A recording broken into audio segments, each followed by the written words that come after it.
Hello and welcome back. For those of you who joined us for the first session today, I'm so excited. This is the final session of the Town Hall Summit. Sadly for me, because I've enjoyed it so much over the last 2 days. But it's the final day and the final session, and we're ending with purpose-driven leadership. I think it is such, given the crisis and everything that we're experiencing, operating with purpose and thinking about the importance of things like diversity and inclusion, corporate social responsibility. I'm getting ahead of myself there. A lot of words I have to remember. Learning and development as transformation strategies for how we survive through this crisis. It's a real opportunity for business to think about the things that are important. And so purpose is at the center of all of the folks here in a very, very, very poignant way, all of whom I've known for a very long time. So without further ado, I'm going to introduce them.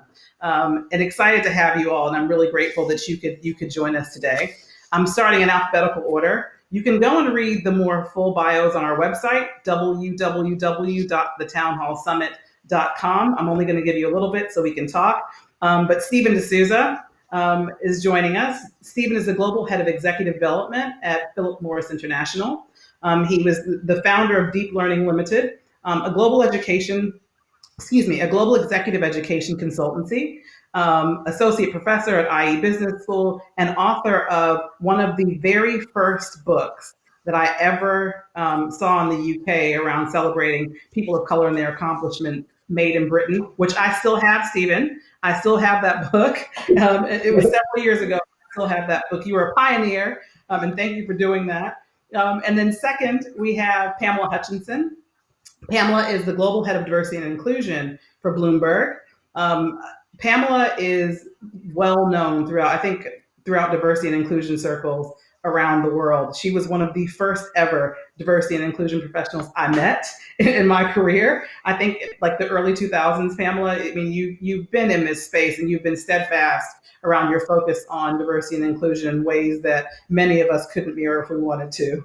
But just wonderful accolades, member of the Executive Leadership Council, top 15 part-time Powerless, Powerless 100. I mean, the list goes on and on and on. Employers Board of the Global Institute of Women's Leadership at King's College. Thank you, Pamela, for joining us. I'm really excited to get into the conversation with you.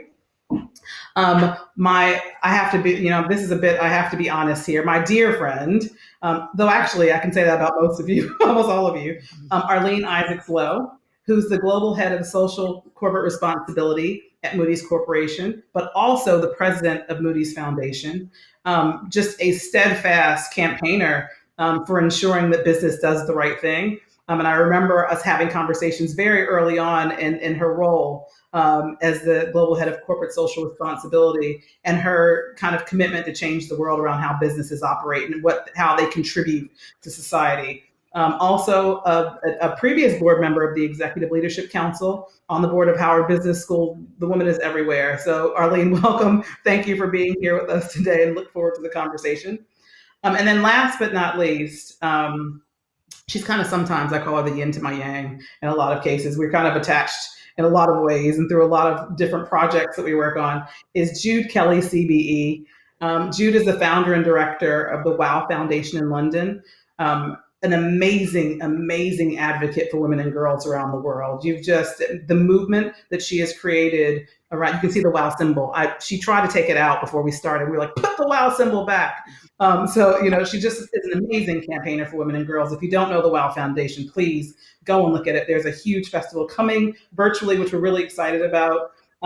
Previous artistic director for the South Bank Centre in London, founding director of the West Yorkshire Playhouse. This is a woman of the arts. She is the woman of the arts for me in any way. And what she will not tell you, because she's so humble, but I have to say this because it blows my mind every time. She is also the recipient of no less than 22, maybe now, doctoral degrees, honorary doctoral degrees. I'm just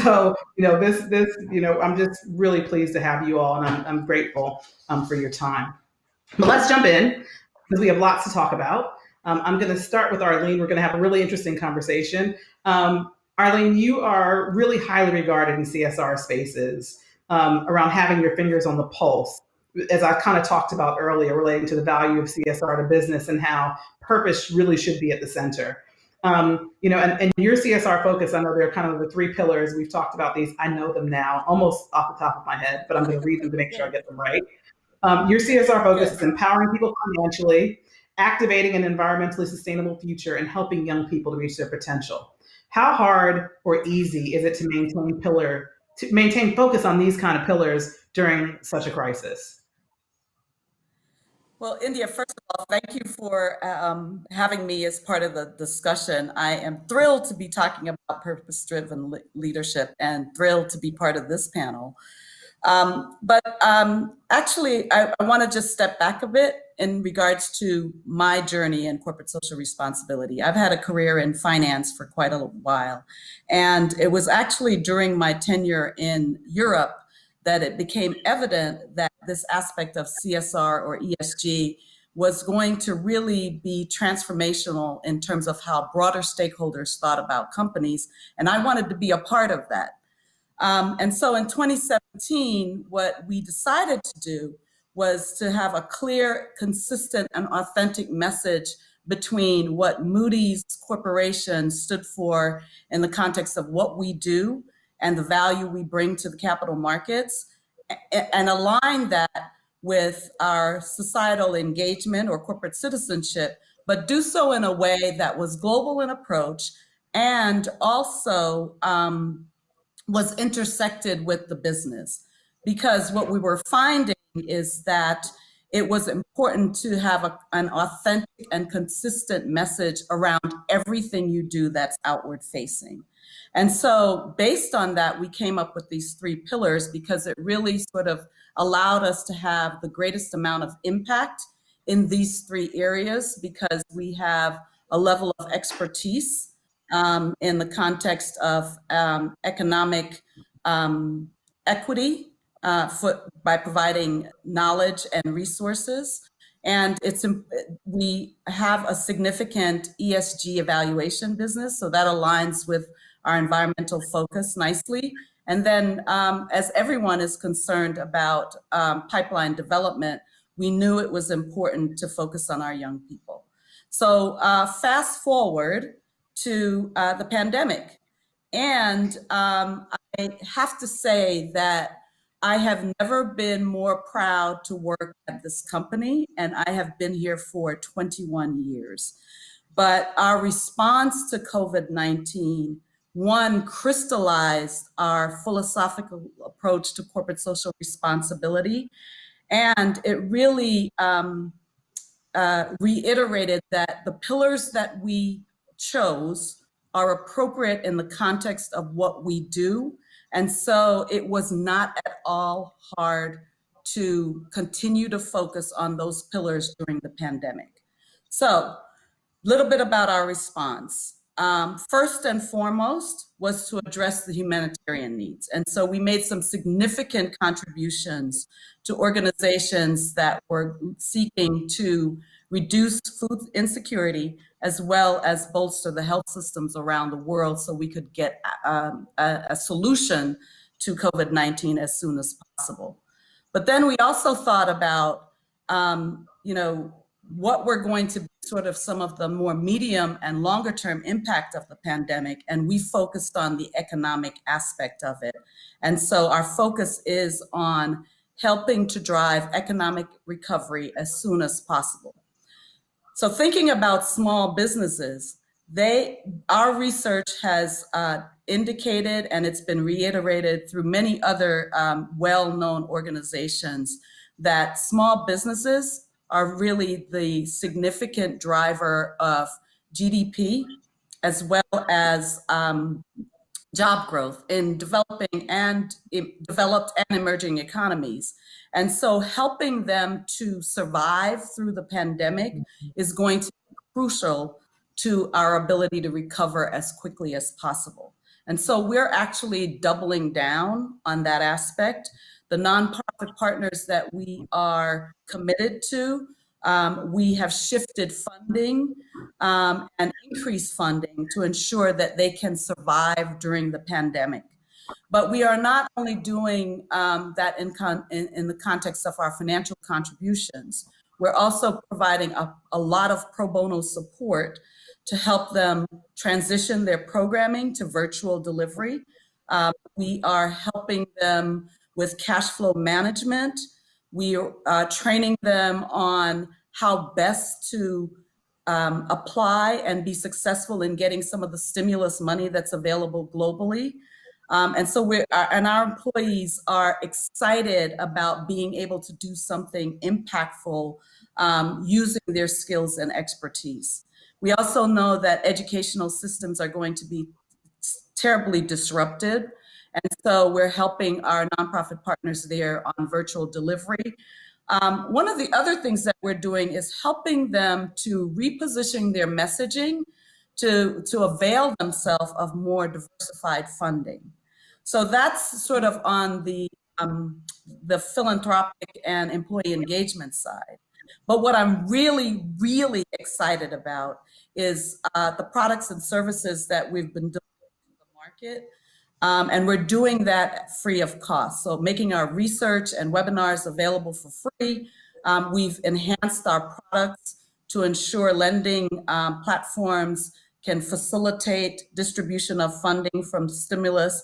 And particularly proud of our innovation on developing a product that helps to mitigate the risk in supply chains of hospitals. And we did that in a matter of days.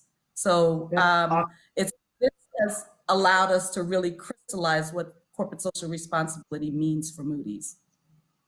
Wonderful. I mean, that's, it's, I think one of the things that came up in the last panel that we had was that, for big business particularly, charging people fees for things that, right now they need, in some ways is not the way to go, because where you have the capability, providing a service to people and helping to support people through the crisis is what people will remember, right? And that's all about purpose.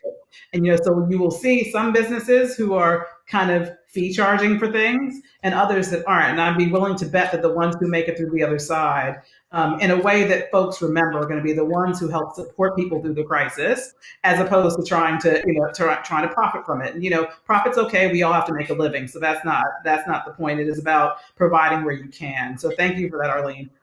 We'll talk about more of that for sure as we go through the panel. But I'm going to move to Jude. Jude, WOW's mission is the amplification of the voices of women and girls around the world. So this is a couple-part question, which I know you're used to me asking because I usually have 10 in one go. First, kind of what drives you from a purpose perspective to continue to lead the movement as you have, and to kind of put yourself out there and selflessly, I will say it that. And the other thing is around, the taboos and stigma around women and girls, and the things that are happening for women and girls around the world that aren't as visible, that people don't often see, but are the indicators that we really have to watch to ensure that, from an economic perspective, from a health perspective, from a whole bunch of perspectives, a number of different things, that we ensure that women and girls don't fall even further behind.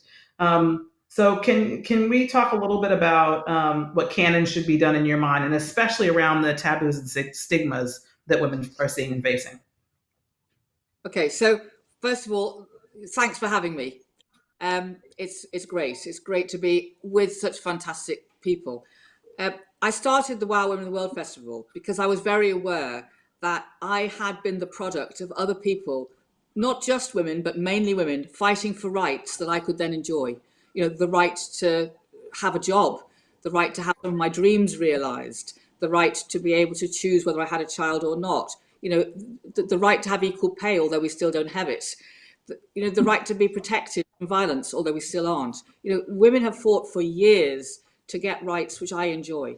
And I became very aware as somebody who had realized many of my dreams, even though I come from a very modest background in the north of England, that actually it was up to me to make sure that I put my shoulder to the wheel for everybody else who, for whatever reason, in whatever part of the world, in whatever cultural background, whatever social circumstance, they weren't able to access even the rights that I've now got.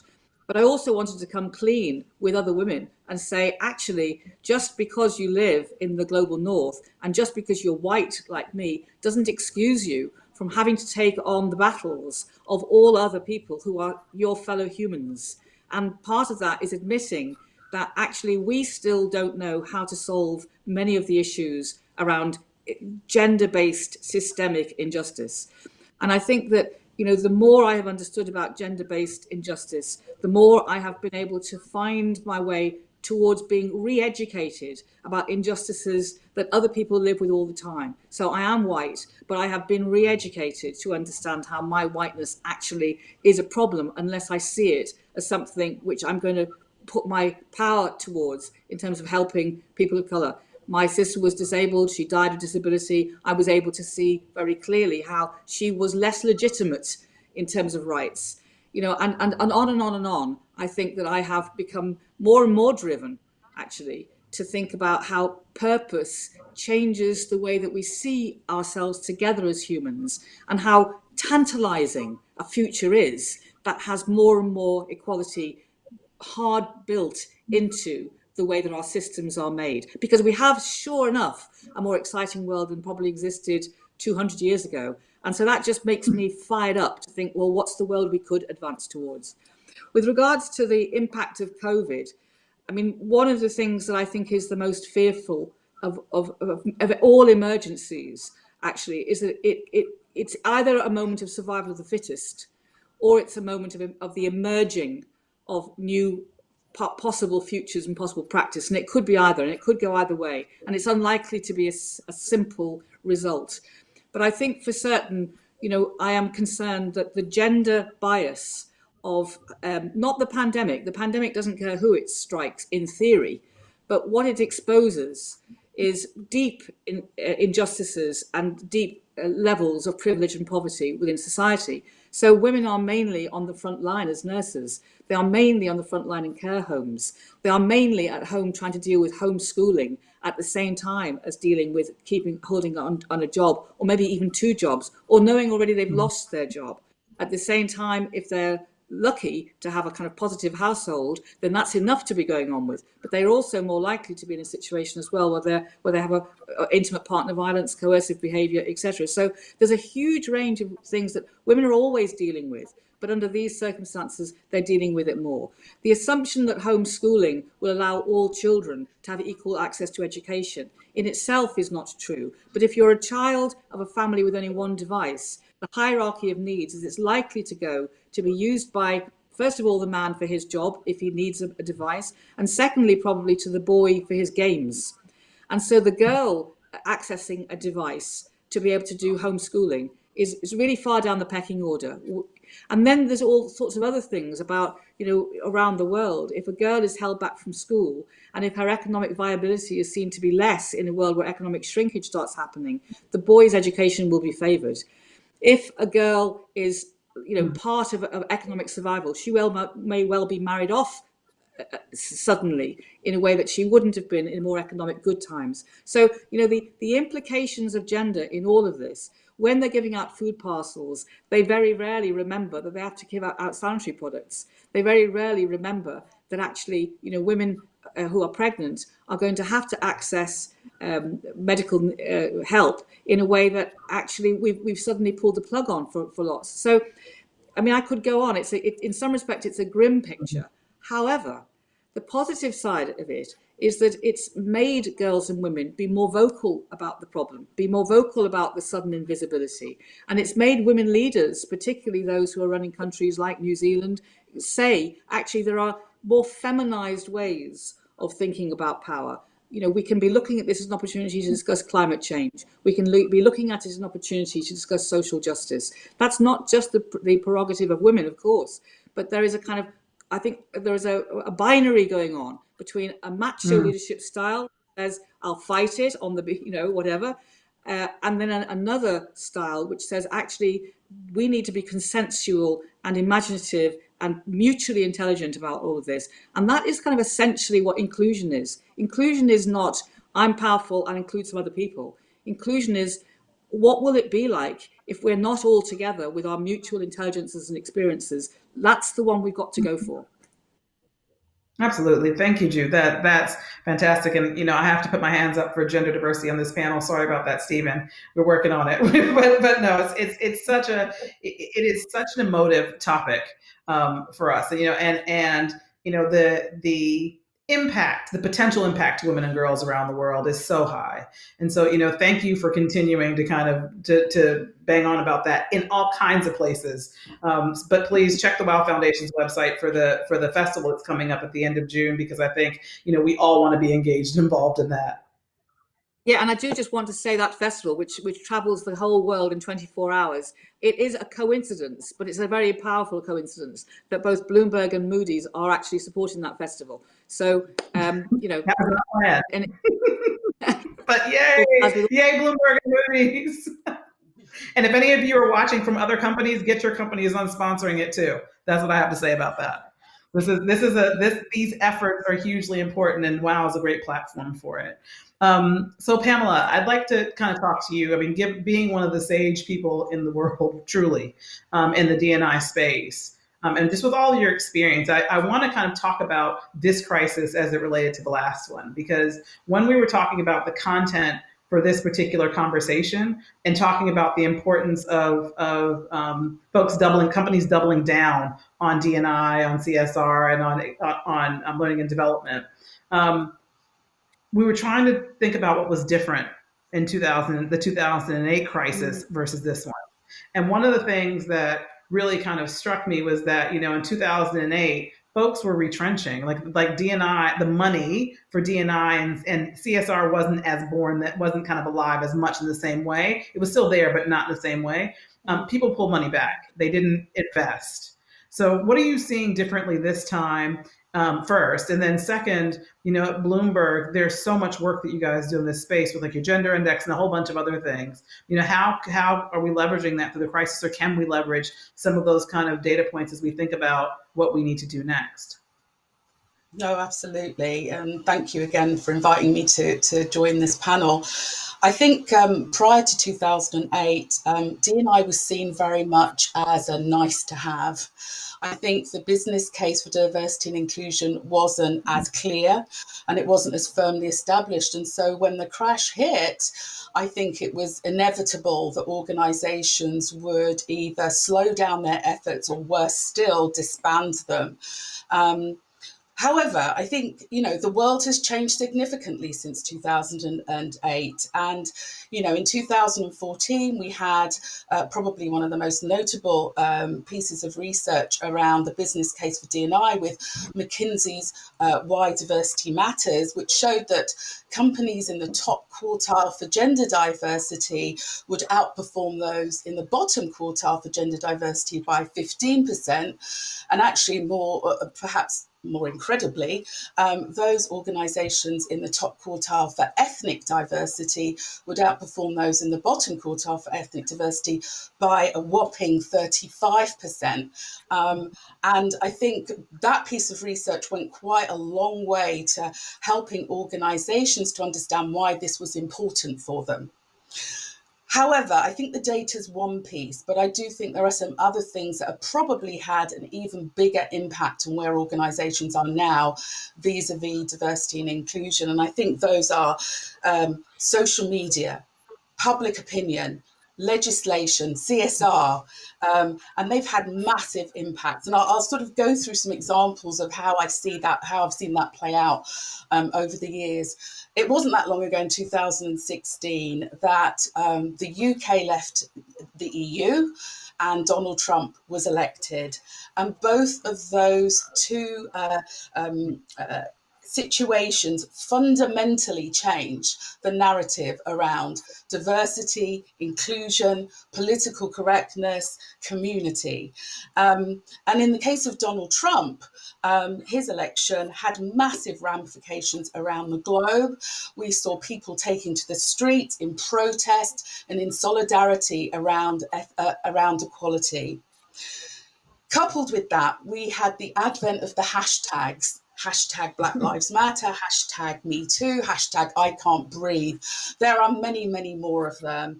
And people around the world have started to galvanize together collectively in global social movements. And then, of course, we can't forget that there's been quite a lot of change legislatively around the world too, from India to Ireland to Saudi Arabia, giving rights to once marginalised groups.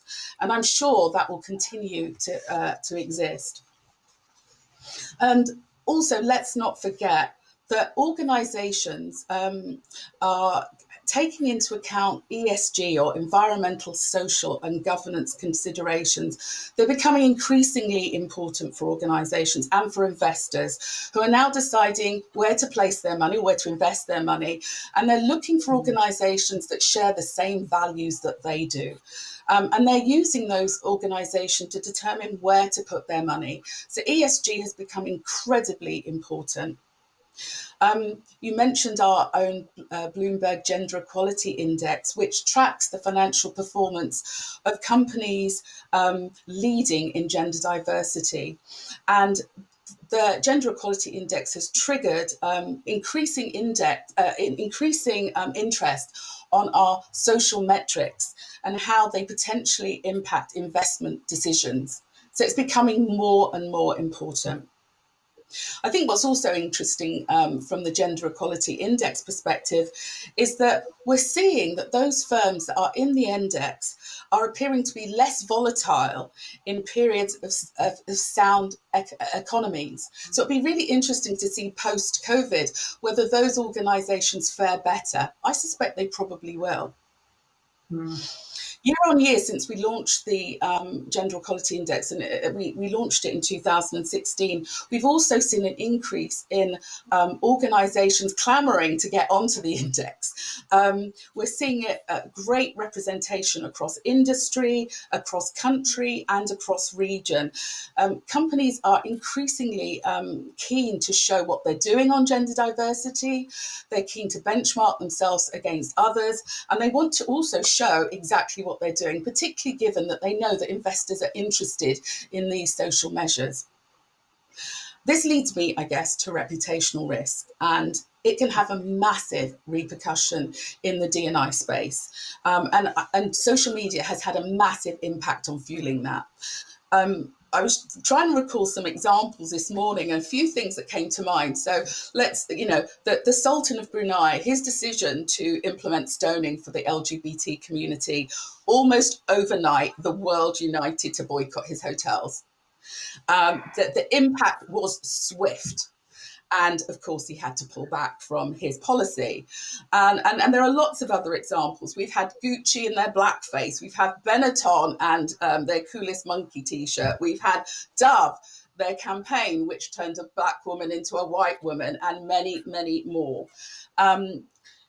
Apologies from these organisations are almost instantaneous. They know the impact. Once it gets onto social media, that is it. They are dead in the water. And so they respond very quickly. These things can hit the bottom line incredibly fast, and organisations know that. And so they care very much about how they are perceived in the marketplace. Accountability also has a key role to play here in engaging businesses around D&I. If we think about the UK, for example, we introduced the mandatory gender pay audit not that long ago, a few years ago, and hot on its heels, we hope to see the ethnicity pay gap too. Holding organisations accountable for D&I is important because you're shining a light on those that care about this and those that don't. And again, reputations absolutely critical here.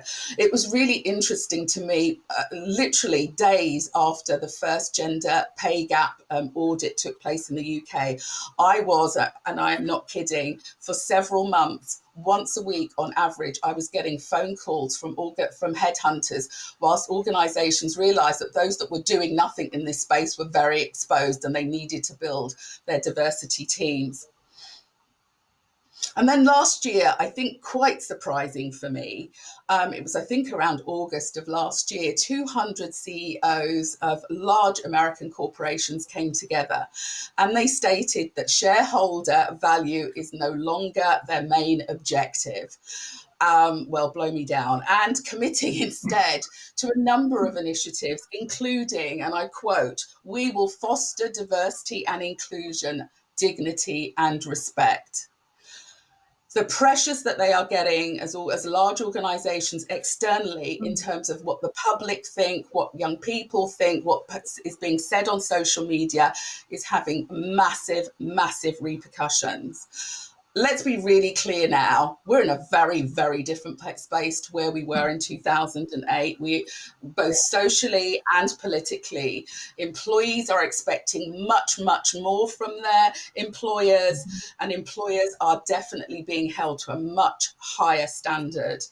The reality is there's still so much more that we all need to be doing. But from what I'm seeing right now across industry and the conversations that I'm having with my peers is that companies are doubling down on their efforts right now. There is not going back to what we did in 2008 where we're drawing money. We're definitely doubling down, or at the very least maintaining the status quo, because frankly, the stakes are much higher now than they were in 2008. Absolutely. That's for sure. And you know what's really interesting is I was kind of listening to this, and it's been this way for a very long time, and now kind of not being bound by corporate rules because I'm on my own, I can kind of say some of this. But one of the things that was really interesting for me as an example of some of that is I remember the firm that I was at in 2000, I guess 2000, maybe 99, 2000, when kind of D&I kicked off. They talked about how they were kicking off this diversity and inclusion function, and that there were these 5 pillars. I think at that time it was gender, ethnicity, disability, age, and I'm not sure what else. Maybe there was a 5th. But in any event, it was really interesting because I was really excited about it. I remember that when I first started my career in banking in 1990, and I was at JP Morgan. Sorry, no, I wasn't. I was at Morgan Stanley at the time, excuse me. And I'm not going to say anything untoward here. But there were a group of Black analysts, and we had this email group, and everybody was really afraid to have this group because we were all Black people together, and we didn't want people to think that we were congregating, right? And it was a really interesting thing to see the evolution now. But fast forward to Deutsche Bank, I was so excited. I should have said their name. I was so excited when they launched this whole thing. But I think with all firms, and this is not unique to them, the conversations about race and ethnicity have been so behind the curve, as opposed to the ones about gender. Gender has always kind of led everything, and I'm really happy that that's the case. But because I am a woman, but I'm also a Black woman, and so there's a part of it, and it's equal for me. It's not one or the other. I'm both, and so that intersectional India has always been really frustrated by the conversations about race in this. And I think when we think about purpose and when we think about organizations that really address purpose, like you really can't ignore that any longer either. Because the demographics of the world are changing, and if you look at, and I'll stop, I'm going to go to Stephen because I want to hear everything he has to say. But if you go and look at the website for this summit, it is extremely diverse. It is one of the most diverse conferences or summits I've ever seen. And I did that on purpose when we were inviting people, because leadership comes in lots of different shapes, sizes, forms, and whatever it might be. And I wanted people to be able to look at one page and see a diverse slate of leaders who are going to be the folks who actually help lead us out of this crisis. And so I think, I really challenge businesses, for those of you who are watching, go back to your companies and let's have those conversations. They're hard, but we have to. So I'm going to move on to Stephen. Last but not least, I'm so excited that you're here. It's been a long time, but I'm just watching your trajectory has been nothing short of fantastic. And I mentioned early on that my first introduction to you was by Patrick, your co-author for Made in Britain, and that was, I don't know, what year did you write that book? 2004. 2004. So that was, yeah. So I remember that really clearly, and it was everywhere, and just such an amazing representation of people of color in Britain and the accomplishments that hadn't previously been celebrated in that way. But after that, your trajectory went into the D&I space, and you had lots of fantastic D&I roles. You had your own company around learning and development, and now you're in another significant talent management role for leaders at Philip Morris. So, what's your relationship between the experience? I mean, bringing your whole D&I lens to this. What's your experience? Excuse me. In your experience, what's the relationship between talent management and D&I in corporations, and how can those be used as transformation strategies? Because your big thing is transformation. So I just kind of can we talk a little bit about what that means to you and how you've experienced that in your new role? Yeah, thank you, India. And again, it's a pleasure to be on this panel with this group here. I think Pamela gave a really great background in terms of D&I and the background to it, and predominantly in the past driven by legislation. So I'd say it was more reactive, and it was about giving access to prevent harassment and discrimination at work, but also transition to provide equal opportunity. So we can think about it as recruiting talent, but that's as far as it went. And I think we saw a significant shift in the late 90s and the 2000s when we saw a flurry of anti-discrimination acts come in. So this was against disability, on religion and faith, and on age.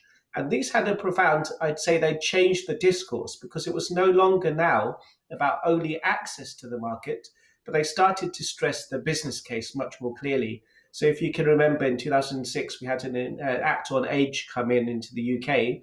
They stressed how we shouldn't discriminate on age. But suddenly we were talking about things like the benefits of hiring older workers and retaining older workers in the workforce.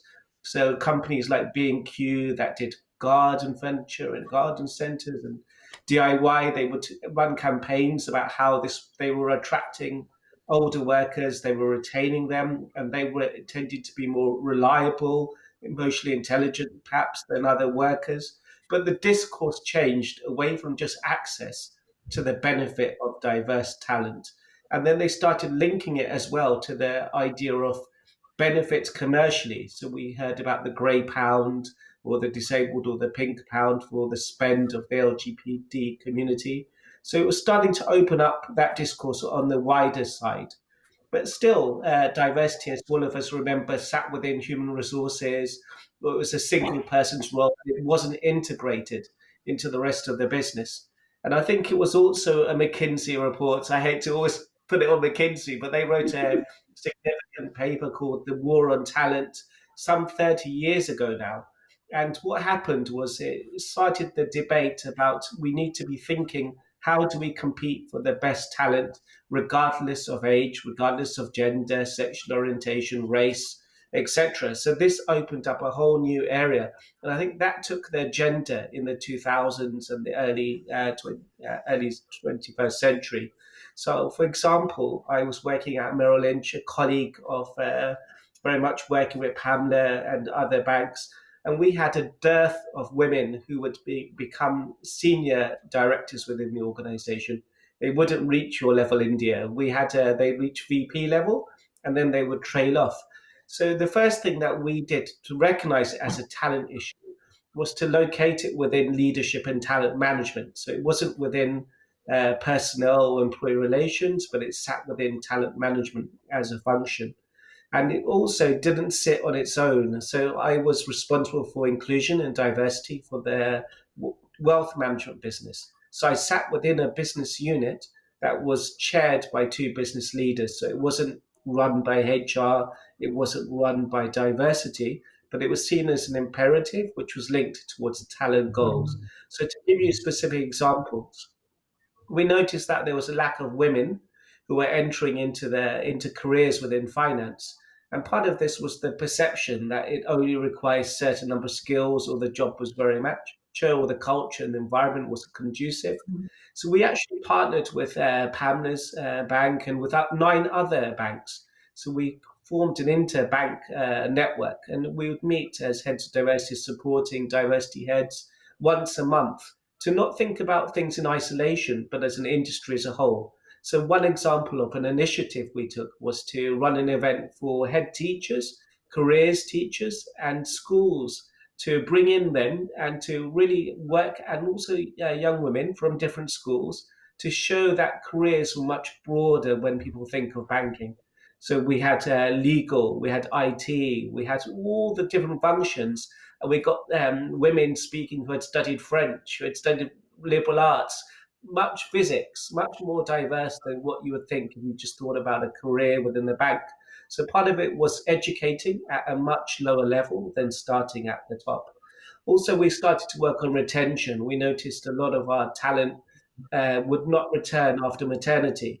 And part of that was our responsibility as employers. So putting into place things that made it much easier to onboard again.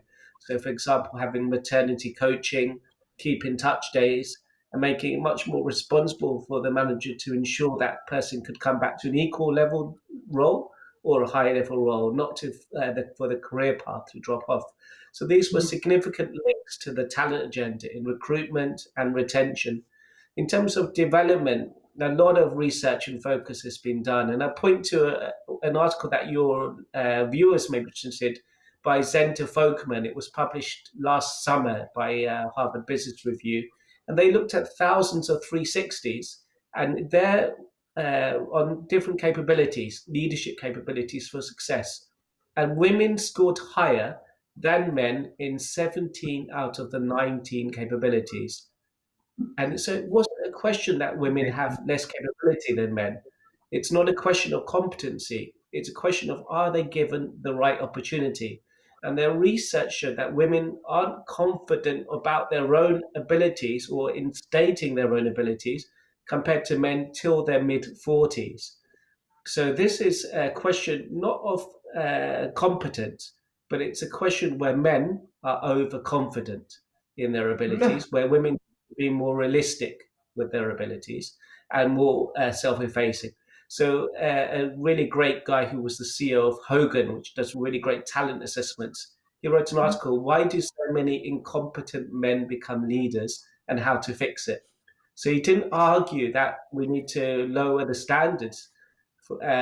We need to actually to raise them and to tackle what he called overconfidence in men, and have more accurate development and talent processes that make us discern, not based on confidence, but based on competence.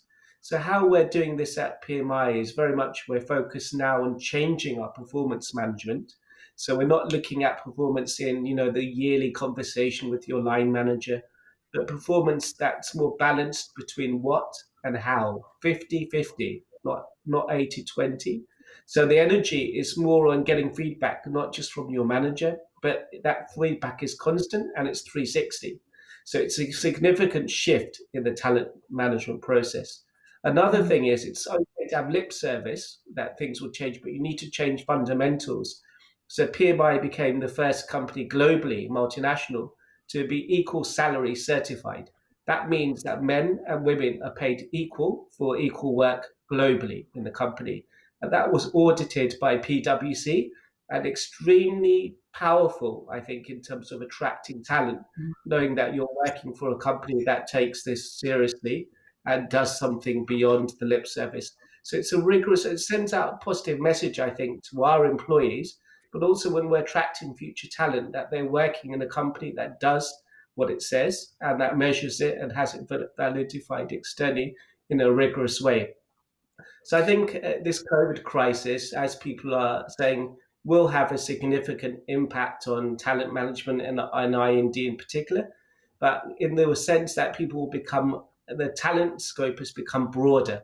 No longer when we're working from homes, we can't say location is an important factor, because we're now enabling ways of working, accelerating ways of working that will be much more flexible for that workforce. But at the same time, we're very cognizant about the pressures that are faced. For example, women are most likely, more than likely, to disproportionately have home caring responsibilities, have other child caring responsibilities. So the pressures on them to do homeworking will be significantly greater.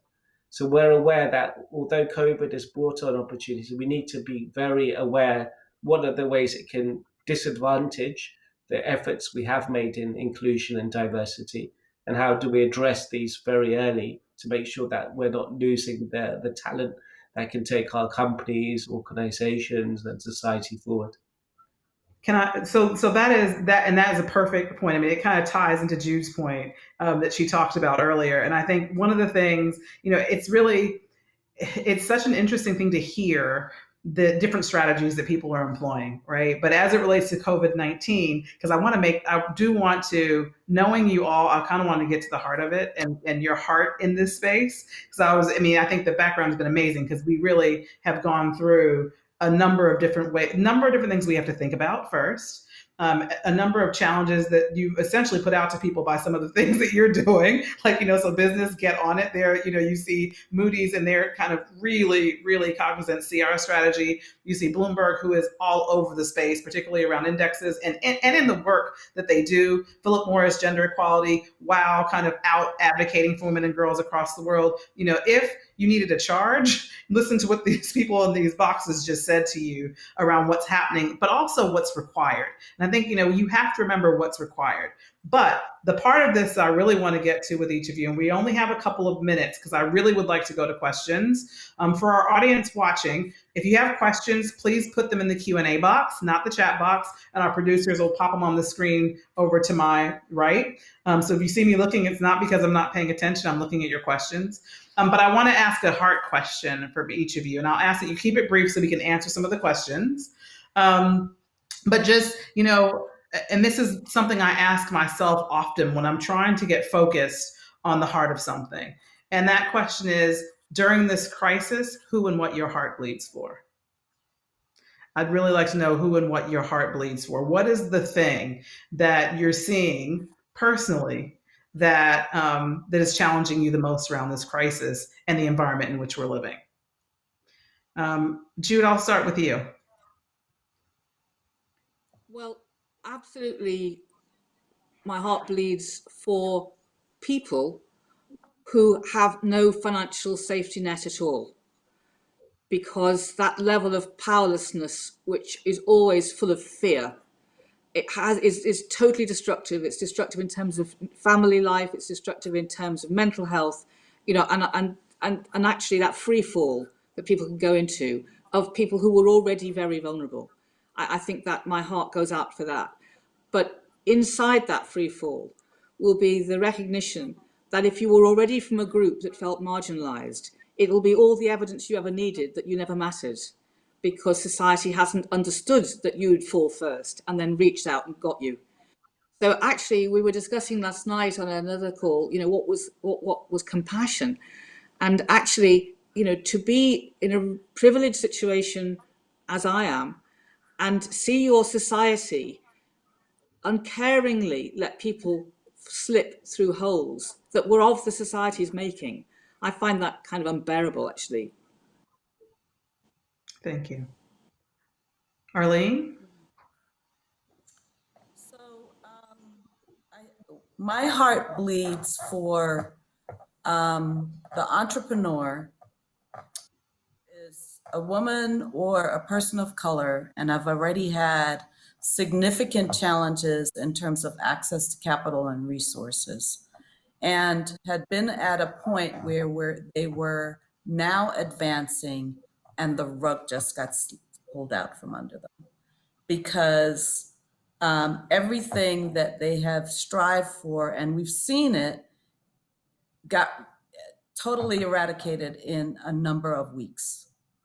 So you think about things like people who are, in emerging markets that were part of a supply chain for a large corporation, and no more demand. So artisans, in terms of retail, I think about hair salons and beauty salons and nail salons, and restaurants, right? And within a matter of weeks, everything that you have worked for has just gone away.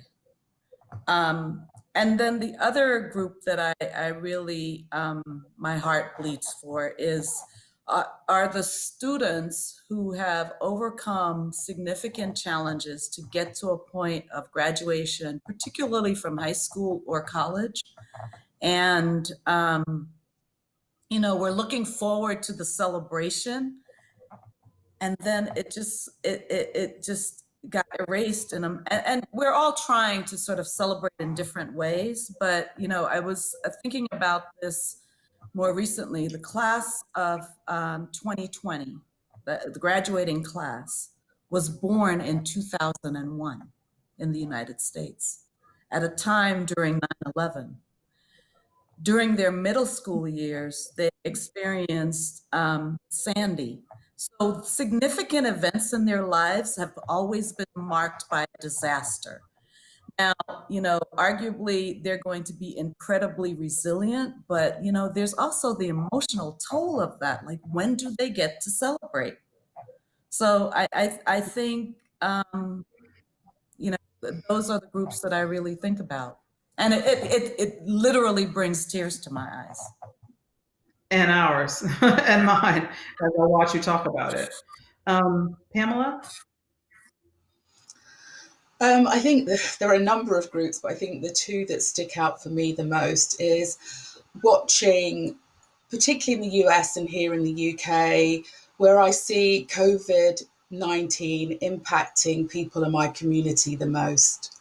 There are more deaths amongst Black or people of colour than anyone else. And it's just highlighting the inequalities in society, access to healthcare, poverty. I mean, it for me, it breaks my heart to see that.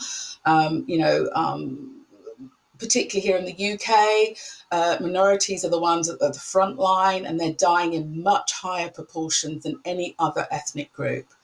So that has been something that's been very close to my heart. I find it incredibly distressing, and I'm curious to know what happens post-COVID in terms of what governments and countries are doing to level the playing field, give increased rights of particularly marginalised groups. The second group that I feel a lot of anxiety and stress about, and actually it's following a little bit from what Arlene said, is my son is 18. This year he was supposed to sit his A-levels. Those A-levels would determine what university he goes to. He has offers from all the universities that he applied to, but these are dependent on the grades he gets. And now somebody sitting somewhere is going to determine what they predict my son's grades are going to be, which will determine what university he goes to. And there has been lots of articles and features about inequalities in education and the impact of having somebody else decide what grades groups of individuals are going to get to go to university. So that concerns me because, bias exists. And I suspect bias will exist in how they determine who gets what grades and who goes to what universities. So, for my son, he's worked incredibly hard, and now someone's going to decide what his grade is. And he hasn't got the opportunity to do that. And I suspect it will impact women and people of colour the most. Stephen? Yeah, for me, similar to your panelists, but particularly those who are unemployed and find themselves without employment and without furlough support either, and caught in that middle chasm where maybe they've left a job, haven't yet started a new job, or they've just become self-employed, excited about their new venture, and yet now they've got no customers and cannot survive. So thinking about this population.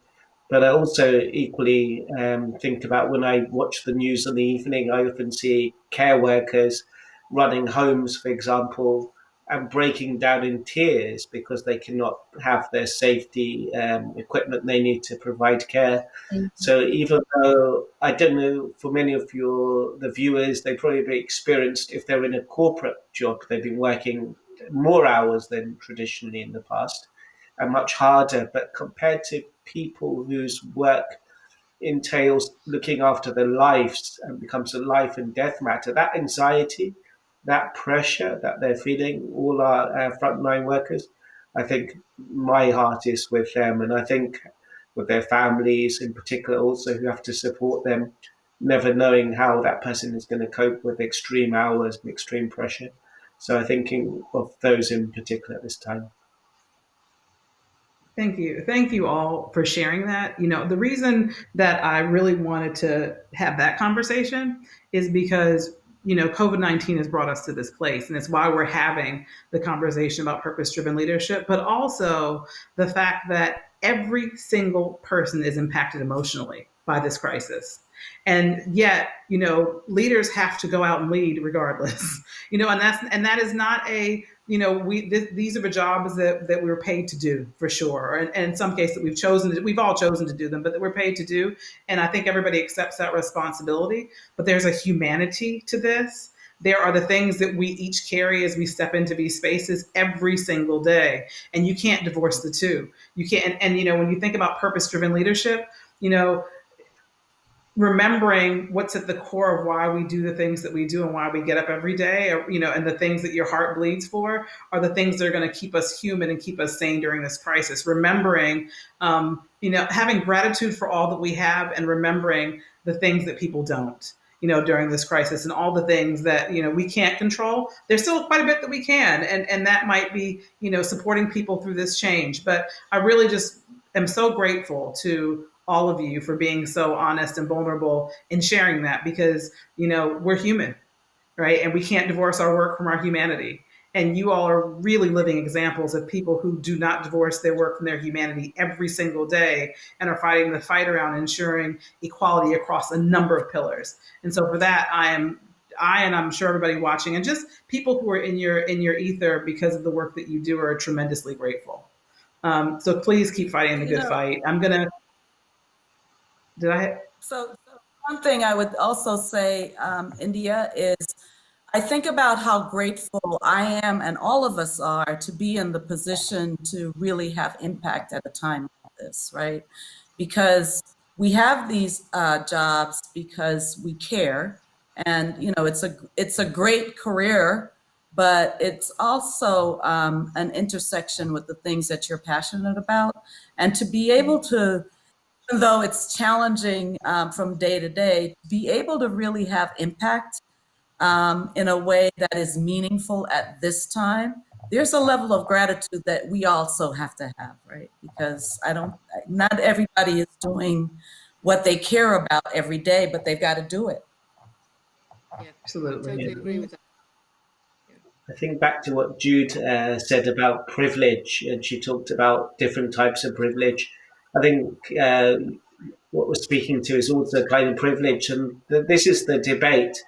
Will COVID, let's say a response to COVID is very high unemployment at 20, 30, 40% in some countries, will purpose still be the central driver for many people? Or without our privilege, or will it be survival, or will it be getting their needs met? So how we balance that in having a more realistic discourse, both within organizations, making sure we're providing the necessary, but also recognizing people want to bring their purpose, and they're probably questioning more now than ever. So both aspects being important.